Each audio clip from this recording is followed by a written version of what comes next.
Hi friends, இன்றைக்கி சனிக்கிழமை காலையில் நம்ம வழக்கம் போல் நம்ம வேலையெல்லாம் பார்த்துட்டு கடைக்கு கிளம்ப வேண்டியது தான். பொதுவாகவே இந்த காலையில் 6 மணிலேருந்து இந்த 9:10 மினிமம் 9:10க்குள்ளார நம்ம கடிகாரமும் சரி, அந்த கால நேரமும் அவ்வளோ ஃபாஸ்ட்டாக போயிட்டுருக்கும்.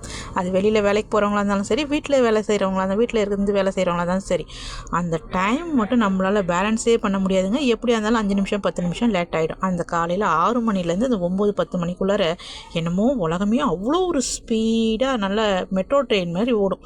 ஆனால் அதையும் பேலன்ஸ் பண்ணி நம்ம செஞ்சு தான் ஆகணும். இன்றைக்கி காலையில் செடிக்கெலாம் தண்ணி ஊற்றிட்டு அப்புறம் என்ன லஞ்ச் பண்ணனா சாதம், அதுக்கப்புறம் பொரிச்ச குழம்பு, உருளைக்கிழங்கு முள்ளங்கிலாம் போட்டு தேங்காய் அரைச்சி ஊற்றி பொரிச்ச குழம்பு, கொத்தரங்காய் பொரியல், தோசை. கடை ஆரம்பித்ததுலேருந்து பெருசாக ஒரு வித்தியாசமான கால உணவே கிடையாது. தோசை இட்லி இன்றைக்கி அதுமாரி தான். தோசை பூண்டு சட்னி, அது ஆக்சுவலாக நைட் ஆச்ச பூண்டு சட்னி அதே எடுத்தாச்சு.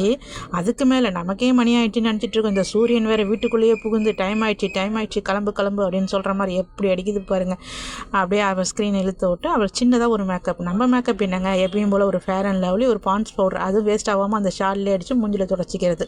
இதுதான் நம்மளுடைய மேக்கப்பு. அப்புறம் கடைக்கு நைட்டே கொஞ்சம் ஜாமான் வாங்கிட்டு வந்தாங்க, அதெல்லாம் எடுத்து வச்சுட்டு அப்படியே கடைக்கு கிளம்பியாச்சு. அப்படி இப்படின்னு பார்த்தாலுமே இன்றைக்கி ஒரு 10 நிமிஷம் 1/4 மணி நேரம் லேட் ஆகிடுச்சு.